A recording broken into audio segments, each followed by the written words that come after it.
Obama is now the laughing stock of the world. Just watching him touting U.S. hypocrisy for all the world to see at the UN embarrasses any thinking U.S. citizen.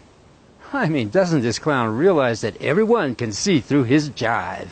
Today we see the collapse of strong men and fragile states breeding conflict and driving innocent men, women, and children across borders on an epic scale.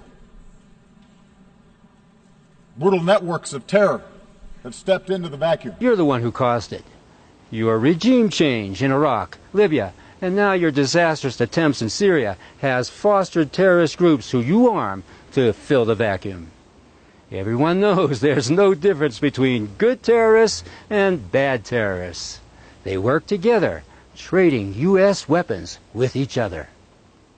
And who couldn't keep from laughing hearing Obama shriek about Russia invading Turkish airspace while his hypocrisy is on parade?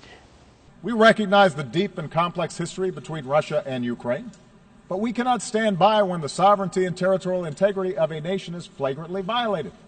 If that happens without consequence in Ukraine, it could happen to any nation gathered here today. But it already happened without consequence in Iraq, Afghanistan, Libya, and almost Syria, and that's why no nation trusts America anymore. It could happen to them too. Veiled threats tell it all. As President of the United States, I am mindful of the dangers that we face. They cross my desk every morning. I lead the strongest military that the world has ever known, and I will never hesitate to protect my country or our allies unilaterally and by force where necessary. Right. To America's way or the highway to a living hell.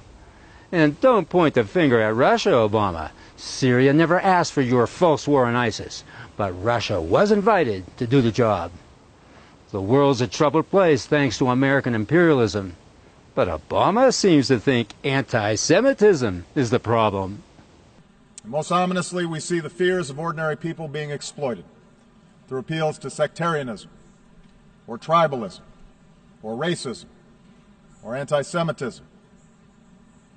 Appeals to a glorious past before the body politic was infected by those who look different or worship God differently. A politics of us versus them.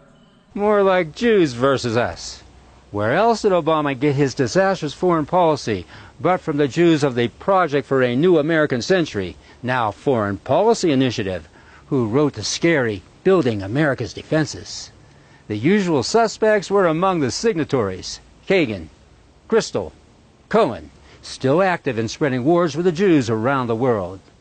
Their neocon Pax Americana, more like Pax Judaica, has created nothing but misery in their hellish regime changes that only benefit Israel.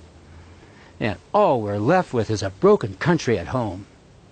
But Obama's lies keep on coming. The United States is not immune from this. Even as our economy is growing and our troops have largely returned from Iraq and Afghanistan. Stop there. Our economy is not growing, it's shrinking. And our returning soldiers can't find jobs while their suicide rates are on the rise. I can't think of a worse time in American history, can you? America needs to admit its failures and apologize to the world. But don't count on it. When Jews rule a country, repentance is bad policy.